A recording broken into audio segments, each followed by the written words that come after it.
마태복음 13장 24절부터 30절까지 보십니다.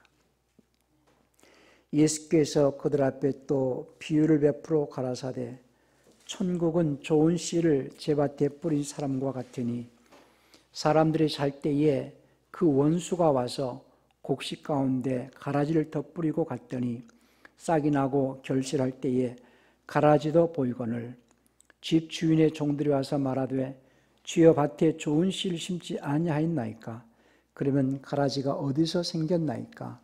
주인이 가로되 원수가 이렇게 하였구나. 종들이 말하되 그러면 우리가 가서 이것을 뽑기를 원하시나이까? 주인이 가로되 가만두어라. 가라지를 뽑다가 곡식까지 뽑을까 염려하노라. 둘 다 추수 때까지 함께 자라게 두어라. 추수 때에 내가 추수꾼들에게 말하기를 가라지는 먼저 거두어 불사르게 단으로 묶고 곡식은 모아 내 곶간에 넣으라 하리라. 아멘. 마태복음 3장 12절에도 한번 보십니다. 마태복음 3장 12절 보시겠습니다.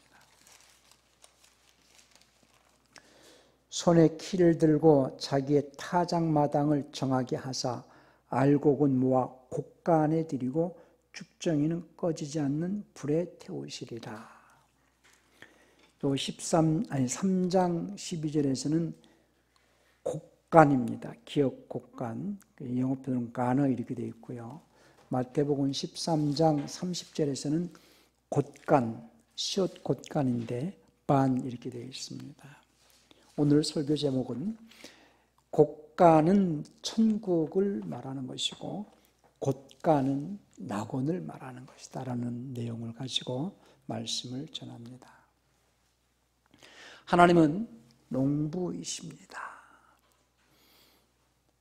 하나님께서 농부라고 말하는 것은 주님께서도 요한복음 15장 1절에서 내가 참 포도나무요 내 아버지는 그 농부라 이렇게 말씀하셨는데 천국을 갔다 와본 사람이 아무도 없기 때문에 주님께서 천국을 설명하고자 하실 때마다 세상 것을 비유로 세상 것을 예화로 들면서 비유로 말씀을 하십니다. 그래서 하나님은 농부이시다라고 이렇게 표현을 하셨는데요. 농부가 하는 일은 뭐냐 하면은 농사일을 하죠. 농사일이라는 것은 곡식을 씨를 뿌려서 씨를 가꾸고 곡식을 거둬서 알곡을 수확하려고 하는 그 농사일을 하는 것이 이제 농부의 일이죠. 하나님은 농부이시다라고 할 때에 그 농부는 세상 밭을 사가지고, 그러니까 세상 밭은 이 사람들을 말하는 거죠. 세상이라 말할 때 물론 삼라만상 피조계의 모든 것들을 표현하지만 그 중에 세상이라 성경에서 세상이라 말하는 것은 세상의 모든 인류를 말합니다. 인류. 그러면은 모든 인류는 원래 죄값에 팔려가 가지고 마귀밭이었어요. 마귀에게 속하였고 첫사람 아담이 하나님의 말씀에 불순종으로 인하여서 마귀 말을 들어가지고 마귀에게 소속되고 마귀밭이 되어진 그 마귀밭을 하나님께서 그 마귀밭을 핏값을 지불하시고 사시려고 예수님을 보내신 겁니다. 그래서 예수님은 원래 하나님과 함께 하실 때는 하나님이신 분이라고 요한복음 1장 1절에 말씀을 해요. 제가 늘 설교할 때마다 강조하는 것은 예수님은 어떤 분이시냐? 하나님과 함께 하실 때는 하나님이시다. 이 요한 1서 5장 7절의 내용을 킹제임스 성경 외에는 그 모든 성경에서 삭제를 해버렸는데요. 우리가 그림을 그릴 때에 어디에 포커스, 방점을 어디에 찍고 그리느냐에 따라서 구도가 달라지죠. 그렇듯이 성경을 이해하고 성경을 읽고 이해하기 위해서는 가장 중심이 되어지는 그 방점이 요한 1서 5장 7절이거든요. 그래서 이 요한 1서 5장 7절을 중심으로서 모든 말씀이 이해가 되어지도록 해야 되는데, 그 요한 1서 5장 7절이 기초가 되어가지고 기준이 되어가지고 이제 말씀의 틀을 이렇게 잡아갈 수 있어야 됩니다. 말씀의 틀이 잡혀 있어야 성경을 이해하기가 좋아요. 그래서 그 말씀의 틀을 잡게 하려고 늘 설교를 하거든요. 그러니까 저희 설교는 그 말씀의 틀이 잡혀지도록 반복해서 하는 것인데, 그 말씀의 틀이 잡혀져야 성경을 이해하기가 쉽습니다. 그러니까 설교만을 듣지 마시고 설교로서 만족하면 안 돼요. 설교를 듣고 난 다음 반드시 성경을 많이 읽으셔야 됩니다. 그래서 말씀의 틀을 잡아가야 돼요. 말씀의 틀이 잡혀 있어야 믿음 위에 든든히 설 수 있습니다. 그래서 그런 그 말씀의 틀이라든지 어떤 교리의 틀, 이런 내용을 개혁성경에서는, 개혁이나 개혁개정에서는 그런 뉘앙스를 다 이렇게 희석을 시켜버렸는데요. 우리 디모데후서 1장 13절을 한번 볼까요? 디모데후서 1장 13절. 바울이 디모데에게 편지하면서 너는 그리스도 예수 안에 있는 믿음과, 어디 안에 있는 믿음이요? 예수 안에 있는 믿음과. 지금 많은 그리스도인들이 믿음에 대해서 이해가 좀 부족한 부분은 있는데요. 예수를 믿는 것을 믿음이라고 생각하는 사람이 많거든요. 그런데 성경은 예수 안에 있는 믿음을 얘기합니다. 구원은 예수 안에 있는 믿음으로 구원을 받게 돼 있어요. 그러니까 예수를 믿는 자는 예수 안에 있는 믿음으로 구원을 받게 하려고 예수 안에 있는 믿음과 사랑으로서 내게 들은 건전한 말씀의 틀을 굳게 지키라는 거예요. 건전한 말씀에. 그러니까 그 건전한 말씀의 틀, 예수 안에 있는 그 믿음, 그 믿음의 틀, 곧 말씀의 틀을 잡고 그 말씀의 틀 안에서 성경을 이해하려고 애를 쓰셔야 됩니다. 그 말씀의 틀을 다른 편으로는 교리의 틀 이렇게 또 말하거든요. 바울이 디모데에게는 말씀의 틀 이렇게 하지만 로마서 6장 17절을 보면은요. 로마서 6장 17절도 한번 볼까요? 로마서 6장 17절에 보면 하나님께 감사하리로다 너희가 본래 주의 종이더니 너희에게 전하여 준 바 교훈의 본을 이랬는데요. 교리의 틀을 마음으로 순종하라는 교리의 틀. 그러니까 그 틀이 잡혀 있어야 되거든요. 많은 그리스도인들이 이 말씀의 틀을 잡고 있지 못하기 때문에 방황을 하고 또 실족하기도 하고 또 시험에 들 때에 그 시험을 통과하기도 어렵고 그렇습니다. 우리는요. 늘 제가 반복해서 말씀을 전할 때에 여러분들이 목사님 하신 말씀 할 말이 그렇게 없나? 매 똑같이 한다 이렇게 생각하면 안 됩니다. 말씀의 틀을 잡을 수 있도록 그렇게 하셔야 되고요. 많은 사람들이 신앙생활을 하면서 처음에는 열심을 내다가 몇 년 지나면 지치고 게으르지고 나태하다가 어떤 어려움을 당하고 시험을 당하면 실족하고 또 세상을 돌아가게 됩니다. 그러한 것은 말씀의 틀을 잡지 못했기 때문이에요. 말씀의 틀을 잡은 자는요, 신앙생활을 할수록 더 열심을 냅니다. 더 충성합니다. 왜? 천국이 가까웠다라는 것을 알기 때문이에요. 우리는요, 우리 하루하루의 삶은 천국을 향하여 가는 삶이거든요.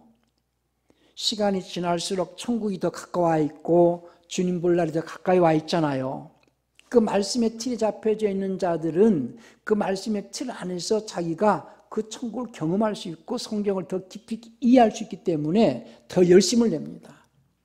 저 사람이 신앙생활에 더 열심을 내지 못하고 있구나. 좀 뭔가 더 뒤처지고 있구나.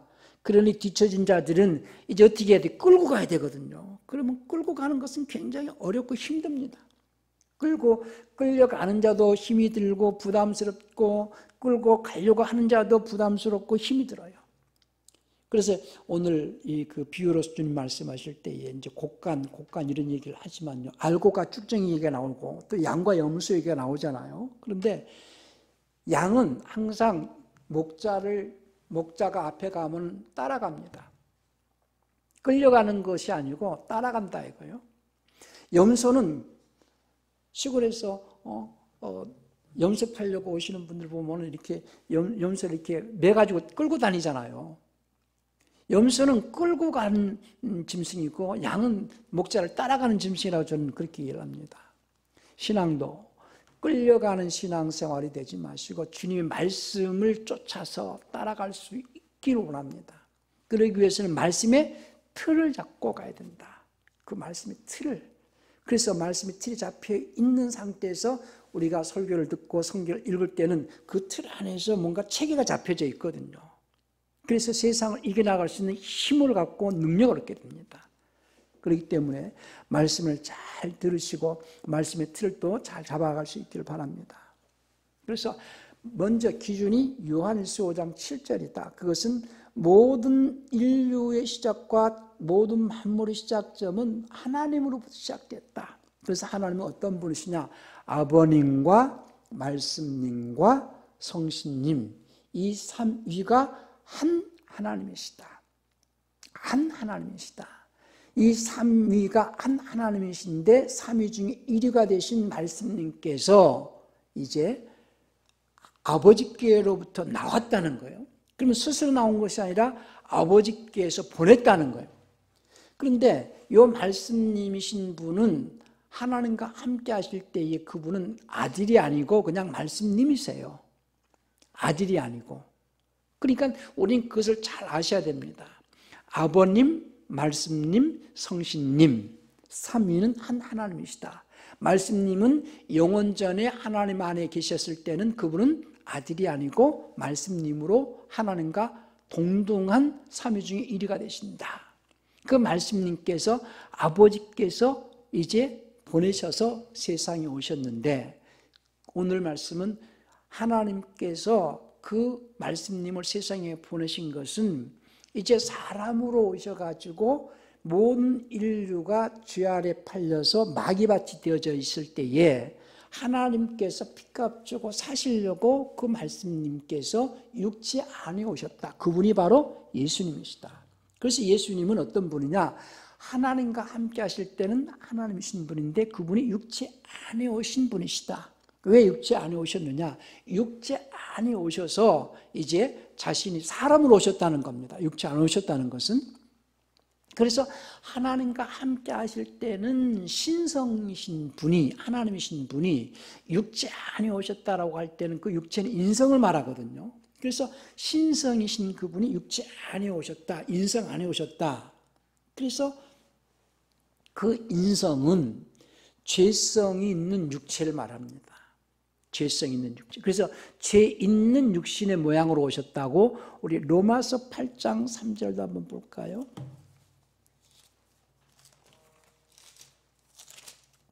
로마서 8장 3절에서 율법이 육신으로 말미암아 연약하여 할 수 없는 그것을 하나님은 하시나니 곧 죄를 인하여 자기 아들을 죄 있는 육신의 모양으로 보내어 육신의 죄를 정하사. 그러니까 육신은 죄성 있는 sinful flesh예요. 육신은 죄 있는 육신이죠. 죄 있는 육신 안에 오셔가지고 그분이 이제 원래 그런데 그분은 죄가 없는 분이거든요. 신성은 죄가 없는 분입니다. 자, 히브리서 4장 15절을 볼까요? 히브리서 4장 15절에 우리에게 있는 대제사장은 우리 연약함을 채울하지 아니하는 자가 아니요 모든 일에 우리와 한결같이 시험을 받은 자로되 죄는 없으시니라 그랬죠. 그러니까 그분의 혼은, 그분은 하나님과 함께 있을 때 하나님이신 그분은 신성이신 그분은 죄가 없는 분이고 그분이 입으시는 육신은 죄 있는 육신. 그래서 아브라함의 씨 이렇게 얘기를 하거든요. 그래서 그분은 하나님과 함께 하실 때는 하나님이신 분이시고 하나님이신 그분이 육체 안에 오셨다. 그분이 누구시다? 예수님이시다. 그분이 육체 안에 오신 것은, 이제 곧 사람으로 오신 것은 모든 인류의 죄값을 지불하기 위하여서 자신을 대속물로 주시려고 십자가에서 죽으십니다.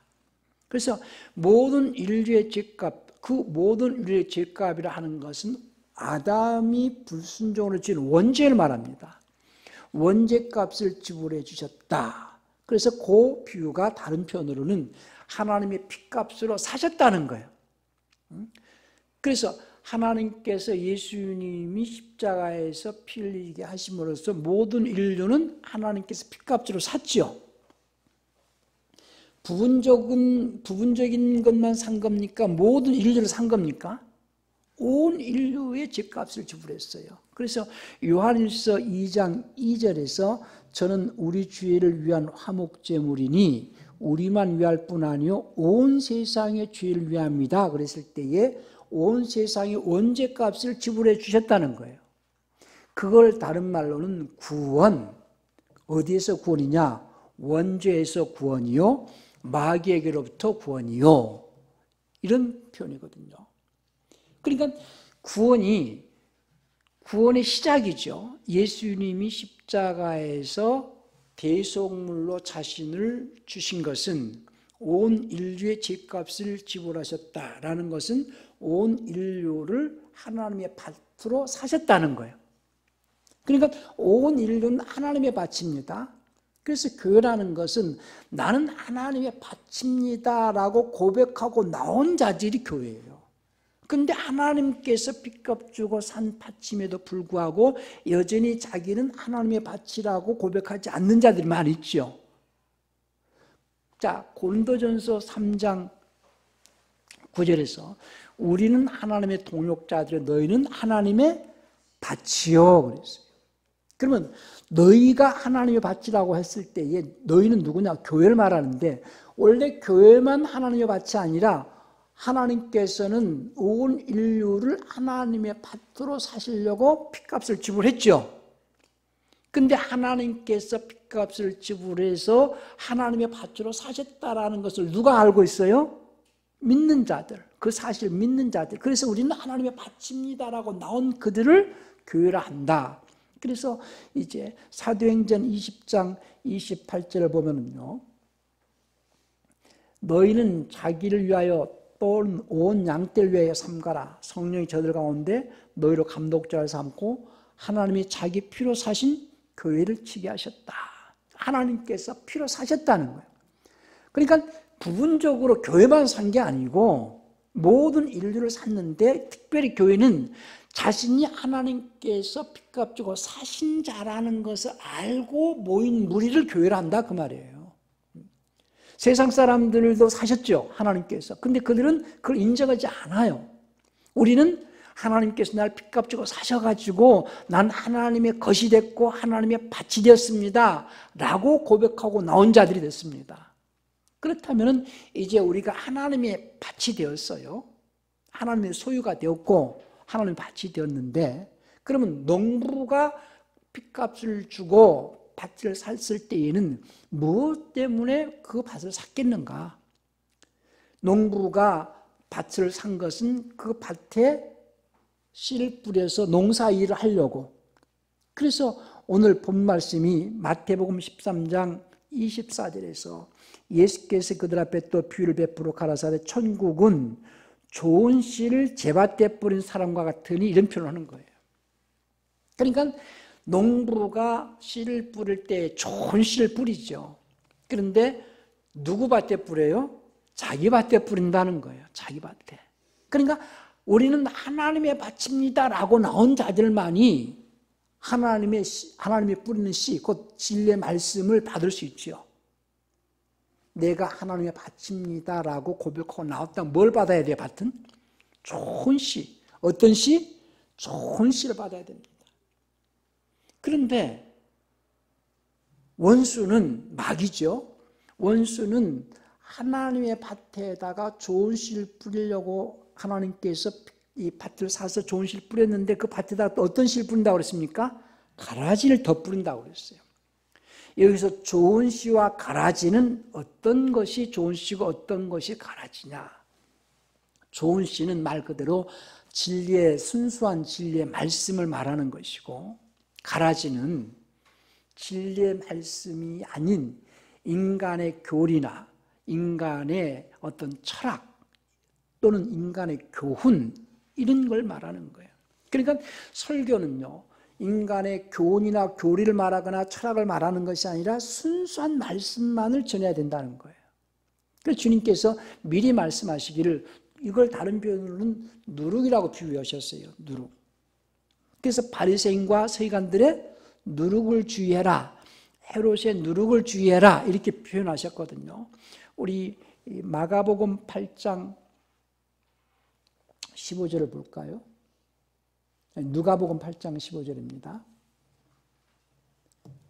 마가복음 8장이네요. 죄송합니다. 마가복음 8장 15절에서 예수께서 경계하여 가라사대 삼가 바리새인들의 누룩과 헤롯의 누룩을 주의하라 그랬죠. 마태복음 16장도 한번 볼까요? 마태복음 16장 6절 보면은 예수께서 이르시되 삼가 바리새인과 사두개인들의 누룩을 주의하라, 이런 말씀하셨죠. 그런데 12절에서 보니까 마태복음 16장 12절에서 그제야 제자들이 떡의 누룩이 아니요 바리새인과 사두개인들의 교훈을 삼가라고 말씀하신 줄 깨달았다. 교훈, 인간의 교훈, 인간의 교리. 그런데 아까 마가복음 8장 15절에서는 또 헤롯의 누룩을 말합니다. 헤롯은 정치가기 때문에 철학을 말하거든요. 헤롯의 누룩은 철학을 말하고 바리새인과 서기관들의 누룩은 교훈이나 교리를 말한다. 그런데 그 말씀과 하나님의 말씀과 하나님의 말씀은 좋은 씨를 말했고, 가라지는 나쁜 씨가 아니라 가라지를 뿌렸을 때는 가라지와 곡식은 비슷합니다. 마치 농사하시는 분들은 시골에 가면 모내기를 하잖아요. 그 모내기를 했는데 모가 있고 피가 있어요. 피. 근데 어렸을 때는 그게 비슷해가지고 잘 구별을 못합니다. 전문가라야만이, 농부라야만이 이게 피고 이게 모인지 변지 핀지를 구별할 수가 있어요. 그러니까 비전문가는 서울 사람들은 구별을 잘 못하거든요. 마찬가지로 그리스도인들이 성경을 많이 읽고 성경의 말씀을 믿음의 틀을 잘 잡혀 있는 자들은 저거는 좋은 씨고 저것은 가라지 씨고 이걸 구별할 수 있어야 되거든요. 전문가가 되셔야 됩니다. 그래서 이제 농부가 좋은 씨를 뿌렸는데 종들이 와서 말하기를 가라지가 났습니다. 언제 이렇게 가라지가 나게 됐는지 이렇게 질문하니까 이제 그 농부가 하는 말이 원수가 이랬구나. 원수가 언제 뿌려요? 잘 때. 밤에 뿌리는 게 아니고 잘 때. 많은 분들이 그렇게 생각을 해요. 언제 뿌리냐 하니까 밤에 뿌린다는 거예요. 밤에만 자지 않고 낮에도 잘 수 있거든요. 그러니까는 졸지 않고 깨어있으라는 거예요. 늘 우리는 말씀을 받을 때에 이 말씀이 하나님의 말씀인지 인간의 교훈인지 인간의 어떤 철학인지 아니면 교리인지, 교훈과 교리와 철학이 말씀과 섞어져 있을 때는 이것을 골라내기가 어렵거든요. 그러니까 인본주의 사상을 가지고 말씀을 드리면 인간의 교훈으로 들릴 수 있어요. 그러니까 이게 신학이 대단히 중요한 겁니다. 인본주의냐, 영지주의냐, 아니면은 이 해방신학이냐, 민중신학이냐, 번영신학이냐, 뭐 이런 것들은 인간의 교리거든요. 인간이 만들어 놓은 철학이 가미된 교리, 또는 영지주의가 있고, 그러니까 우리가 뭐 이것은 영지주의고 이건 민중신학이고 이것은 뭐 해방신학 이렇게 구별하려고 하면 굉장히 복잡해지니까 저는 늘 강조하는 것은 성경을 많이 읽어라. 말씀의 틀을 잘 잡고 성경을 많이 읽어라. 그래야 구별이 온다는 거예요. 이것이 민중신학인지 해방신학인지 아니면 본영신학인지 영주주의 사상인지 인간의 철학인지 어떤 교단의 교리인지를 갖다가 그걸 갖다가 비교해서 분석하려면은 그 많은 공부를 다 해야 되잖아요. 그러니까 복잡하거든요. 그러지 말고 성경을 무조건 많이 읽어라. 그것도 킹제임스를 많이 읽어라. 왜냐하면은 킹제임스 성경만이 이 틀을 잡을 수 있게 돼 있어요. 그래서 제가 자꾸 킹제임스 얘기를 하는 겁니다. 왜냐하면요, 우리는 예수를 믿는 최고의 목적이 어디 있습니까? 영생 얻는 것이요. 그럼 영생은 누가 영생에 들어가느냐? 오늘 본 말씀이 곡간이 천국이거든요. 자, 이제 세상 밭은 원래 누구의 밭이었느냐? 마귀의 밭이었는데 하나님께서 그 마귀 밭이 된 세상 밭을 핏값 주고 사셨어요. 그래서 이제 하나님의 밭이 되었어요. 나는 하나님의 밭입니다라고 나온 그들을 교회라고 하고, 그 밭에 농부는 어떤 씨를 뿌리느냐? 좋은 씨를 뿌리는데 그 농부가 뿌린 그 밭에다가, 좋은 씨를 뿌린 그 밭에다가 원수는 와서 가라지를 더 뿌린다는 거예요. 그랬는데 종들이 와서 가라지를 뽑으니까 하니까는 가만둬라, 가라지 뽑다가 곡식까지 뽑을까 염려한다. 추수 때까지 두어라, 자라게 두어라. 그래서 추수 때에 가라지는 뭘로 묶고? 단으로 묶고. 우린 여기서 잘 생각하셔야 됩니다. 교회가 단으로 묶어져 있으면 안 돼요. 단으로 묶어져 있는 교회가 많이 있어요. 교단으로 묶어져 있고 교단의 교리에 교단의 어떤 이 지시를 받아야지 되는 그 교리가 많이 있죠. 그러니까 단으로 묶고, 그러니까 우리는 단으로 묶어주면 안 되겠지만은 무엇보다도 진리의 말씀에 메인받아야 됩니다. 그래서 성경을 많이 읽으라고 제가 자꾸 강조하는 겁니다. 단으로 묶어서 먼저 불사르고, 곡식은 이제 추수를 해가지고 곡식을 어디에 드리느냐? 첫 번째는 곳간에, 시옷 곳간입니다. 시골에서 농사일을 해보고 시골에서 자라본 분들은 곳간과 곡간을 어느 정도 구별할 수 있어요. 성경에서 헬라어 표는 똑같은 단어를 썼지만은요, 이 킹제임스 학자들이 여기에 가느냐, 반 이렇게 곡간과 곡간을 구별한 것은 어떤 의미로서 곡간이고 곡간으로 구별했느냐면요, 처음에 곡식을 거둬가지고 탈곡을 하잖아요. 탈곡을 해가지고 탈곡한 상태에서 쭉정이와 알곡이 구별되지 않은 상태에서 그냥 이렇게 탈곡한 상태에서 가마니에 담아가지고 넣어두는 곳은 시옷 곳간, 반 이렇게 표현한 겁니다. 그래서 마태복음 그 13장에서는 시옷 곳간이죠. 30절 보니까. 근데 개역 개정도 똑같이 기역 곡간으로 해놨는지 모르겠어요. 30절에 보세요. 둘 다 추수 때까지 함께 자라게 두어라. 추수 때에 내가 추수꾼들에게 말하길 가라지는 먼저 거두어 불사르게 단으로 묶고 곡식은 모아 내 곡간에 넣으리라 할 때에 그것을 반이거든요. 시옷 곳간. 그런데 아까 마태복음 3장 12절에서는요. 3장 12절에서는 어떻게 되어 있습니까? 손에 키를 들고 자기의 타작마당을 정하게 하사 알곡은 모아 곡간에 들이고 쭉정이는 꺼지지 않는 불에 태우시라 할 때 그 곡간은 가늠니다. 그러니까 곡간에 넣어둔 추수 때에 탈곡을 해서 곡간에 넣어뒀던 그 곡식을 나중에는 다시 내가지고 이제 그 풍부지를 한다고 그러죠. 곡식과 알곡과 쭉정이를 골라내는 작업을 하거든요.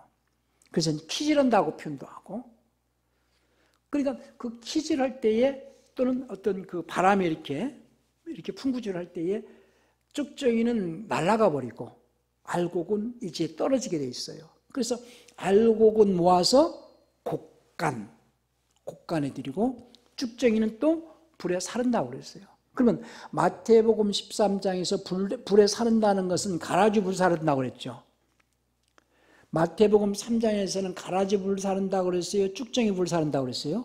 쭉정이 불 사른다고 그랬죠. 그러면 마태복음 3장에서 말하는 그 쭉정이는 가라지가 아니라 곡식이다 그 말이에요. 곡식. 곡식 가운데도 쭉정이로 분류되어지면은 불사르고, 곡식이냐 가라지냐 구별해가지고 가라지는 단으로 묶어서 불사르고, 그러면 가라지를 단으로 묶어서 불사르는 가라지나 곡식이지만 쭉정이로 분류돼가지고 불사르는 쭉정이나 형편은 같아요. 똑같이 지옥이다 그 말이에요. 그러니까 신앙인들이요, 중요한 것은 뭐냐, 예수를 믿으면은 일단은 곡식을 첫째는 좋은 씨를 받아야 되겠죠. 좋은 씨를 받아야 되겠고, 그런데 씨만 좋아야 되느냐, 그게 아니고 밭도 좋아야 됩니다. 밭. 그래서 그 씨 뿌리는 비유에서는 좋은 씨도 얘기하지만 이제 길가밭, 마태복음 13장 그 서두에서는 이제 이 13장 3절에서부터 쭉 보면은요, 예수께서 비유로 여러 가지를 저희에게 말씀하여 가라사대 씨를 뿌리는 자가 뿌리러 나가서 뿌릴 새터는 길가에 떨어지며 새들이 와서 먹어버렸고, 이제 길가밭, 돌짝밭, 뭐 가시덤불밭, 옥토 이런 얘기가 쭉 나옵니다. 중요한 건 뭐냐면요, 설교자가 좋은 씨를, 하나님께서 설교자를 통해서 좋은 씨를 뿌린다 해도 좋은 씨도 있어야 되겠지만 또 중요한 것은 좋은 밭이 필요합니다. 좋은 밭. 그러니까 말씀을 듣는 자들은 자기의 마음밭을 기영을 할 수 있어야 됩니다. 완악하게 하지 말고, 강박하게 하지 말고, 세상 사랑하지 말고, 사모하고 흠모하는 마음으로서 하나님 말씀을 받아가지고 그 말씀의 책이 인생이 재물되리라는 그런 간절한 마음으로 말씀을 받아야 되거든요. 씨만 좋으면 돼요? 밭도 좋아야 됩니까? 밭도 좋아야 됩니다. 그러니까 오늘은 곡식을 얘기하면서 좋은 씨를 말하면서 가라지를 받으면 안 된다. 그런데 가라지를 받으면 안 된다라고 말하는 자신은 좋은 밭인지 길가밭인지 아니면 돌짝밭인지 그것도 점검을 해야 될 필요가 있죠. 말씀을 듣기를 사모하고 세상 사랑하지 않고 마음을 세상에 빼앗기지 않고 마음이 강박하지 않고 정말로 자기 자신이 좋은 밭이 되어져야 되고, 그러면서 좋은 씨를 받아가지고 이제 자라가는 과정에서 농부가 봄에 기경을 하고 좋은 씨를 뿌려가지고 가꿀 때도 여름에는 떼약볕에서 또 익어가야 되잖아. 가을에도 익어가야 되고. 그렇듯이 자기 신앙이 익어갈 수 있어야 되거든요.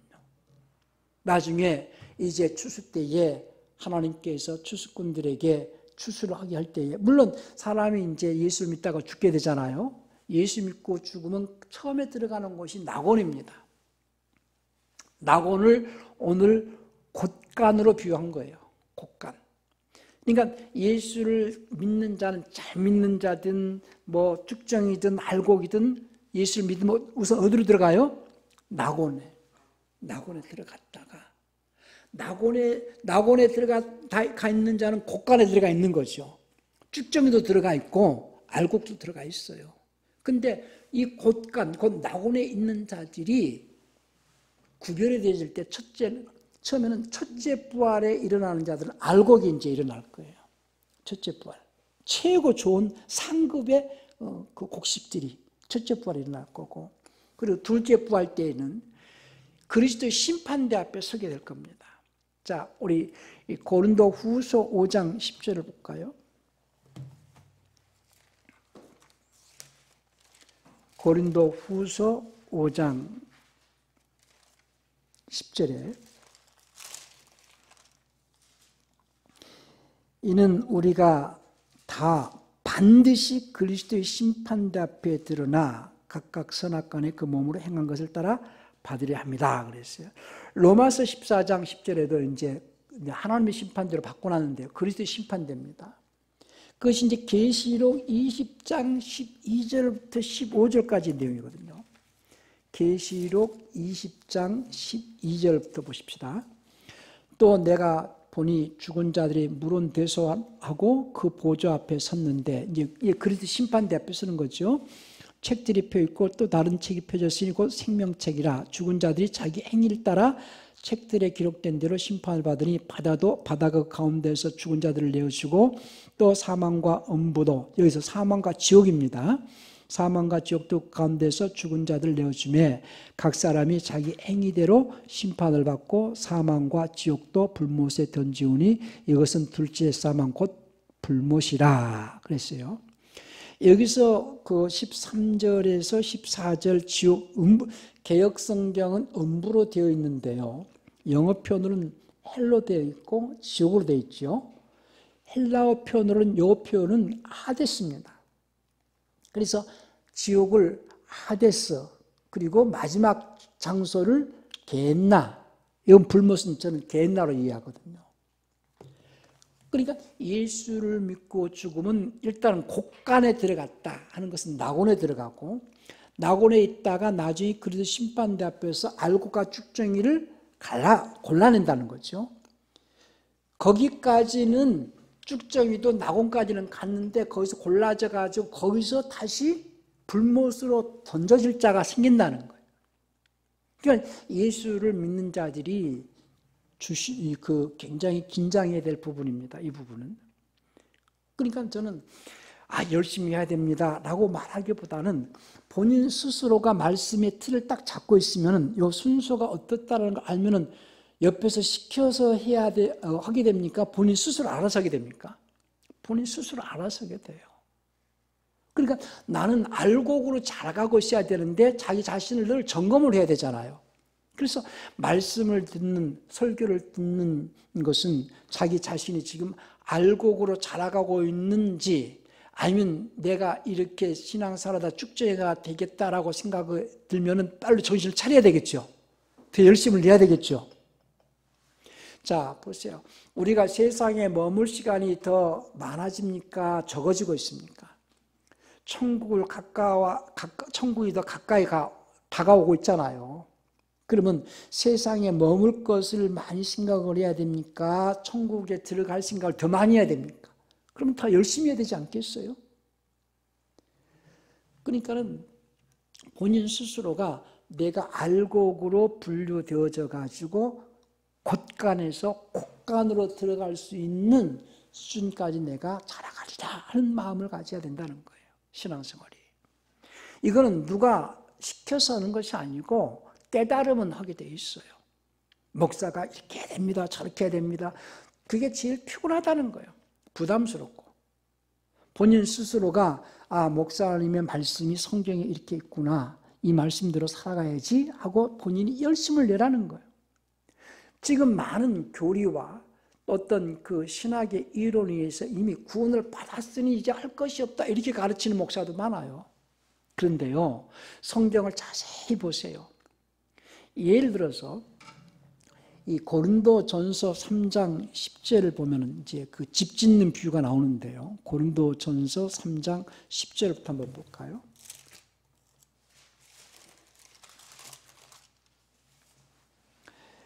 내게 주신 하나님의 은혜를 따라 내가 지혜로운 건축자와 같이 터를 닦아두매 다른 이가 그 위에 세우나 그러나 각각 어떻게 그 위에 세우기를 조심할지니라. 이 닦아둔 것 외에, 이 닦아뒀다는 것은 말씀의 틀을 말하거든요. 닦아둔 것 외에 다른 터를 닦아둘 자가 없으니 이 터는 곧 예수 그리스도라. 그러니까 예수님께서 죽으시고 부활하심으로써 자신이 터가 돼 주셨어요. 예수가 그리스도라는 고백, 예수가 주인님이라는 고백, 예수가 하나님의 아들이시는 주는 그리스도시고 하나님의 아들이신다는 이 마태복음 16장 16절의 베드로의 고백이 반석이 됐거든요. 터가 됐다 이거요. 그것은 뭐냐면은 이미 예수님께서 온 인류의 죄값을 지불해 주신 분이시다라는 것을 믿는 거예요. 그 터 위에, 그러니까 그것이 구원이죠. 원죄에서 구원이고 마귀로부터 구원이죠. 그 구원을 믿느냐 안 믿느냐 차이는 있을지 모르지만은 구원이 없다, 구원을 못 받았다 그건 아니거든요. 온 인류는 예수님이 십자가에서 죽으심으로써, 죽으시고 부활하심으로써 온 인류는 원죄에서 구원받았죠. 원죄에서 구원받았다라고 믿는 것이 터다 그 말이요.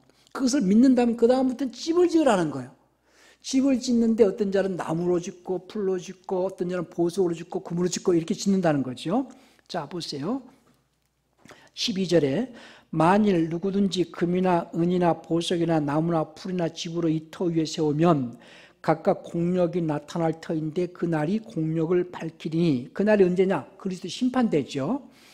이는 불로 나타내고 그 불이 각 사람의 공력이 어떤 것을 시험할 것입니다. 만일 누구든지 그 위에 세운 공력이 그대로 있으면 상을 받고, 이거 보상입니다. 보상을 받고 누구든지 공력에 불타면 해를 받으리니 그러나 자기는 구원을 얻되 불 가운데서 얻은 것 같으니라 하니까는 여기서 구원을 얻되, 이 구원은 온 인류가 받은 구원이에요. 15절 고린도전서 3장 15절에서 구원을 얻되 불 가운데서 얻은 것 같으리라 하는 이 구원은 예수를 믿든 예수를 믿지 않든 온 인류가 받은 구원이에요. 아시겠습니까?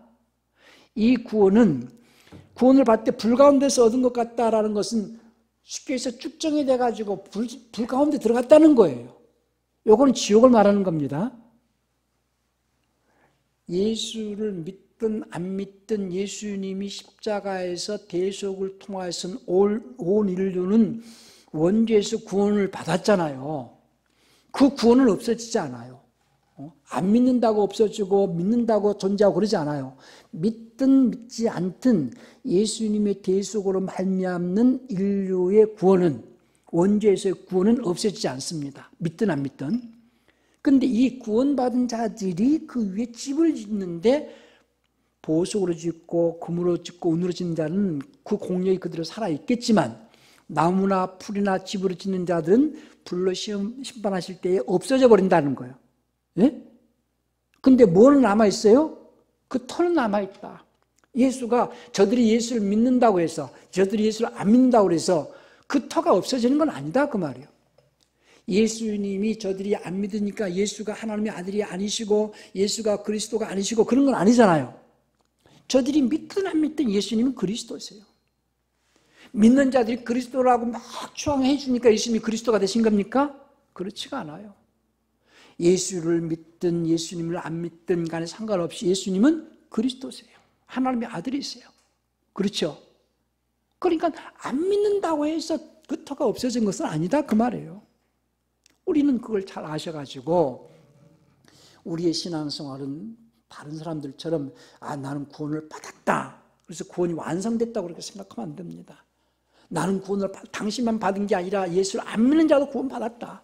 그런데 그 터 위에 우리는 집을 짓는데 힘을 다해서, 자기 인생을 쭉 힘을 다해서 금으로 짓고 보석으로 짓고 은으로 지어라. 언젠가 그리스도 심판대 앞에 설 때에 불로 공력을 시험할 때가 온다. 내 수고가 헛되지 않으려면 적당하게 안일하게 게으르게 그렇게 해서는 안 된다는 거예요. 요즘 젊은이들이 무슨 비트코인이라든지 뭐 주식이라든지 투자를 많이 하잖아요. 근데 정보가 정확하면은, 분명하고 확실한 그 정보라면은 이것을 내가 100원을 투자해가지고 100배를 내가 보상을 받을 수 있다는 분명하고 확실한 어떤 확신이 있다면 어떻게 하겠어요? 전 재산을 투자하겠죠. 저는 예수님이 그리스도이신 것을 믿습니다. 그렇기 때문에 내 인생을 투자하는 거예요. 내 인생을 남김없이 이 땅에 있는 동안에 먹을 것과 입을 것이 있는 것으로 족하고 나머지는 온 마음을 다해서 인생을 내 주님께 투자하는 거예요. 왜? 나는 알곡으로 부활하고 싶거든요. 첫째 부활을 사모하거든요. 진실로 오늘 나는 곡간에까지만 들어갔다가 쭉정이로 분류돼 가지고 불사르게 될지, 아니면 곡간에 있다가 내가 알곡으로 분류돼서 곡간 곧 천국으로 들어가게 될지, 그것을 잘 점검하시면서 한 주간도 알곡으로 성장해 나갈 수 있는 그런 신앙인이 되시길 바랍니다.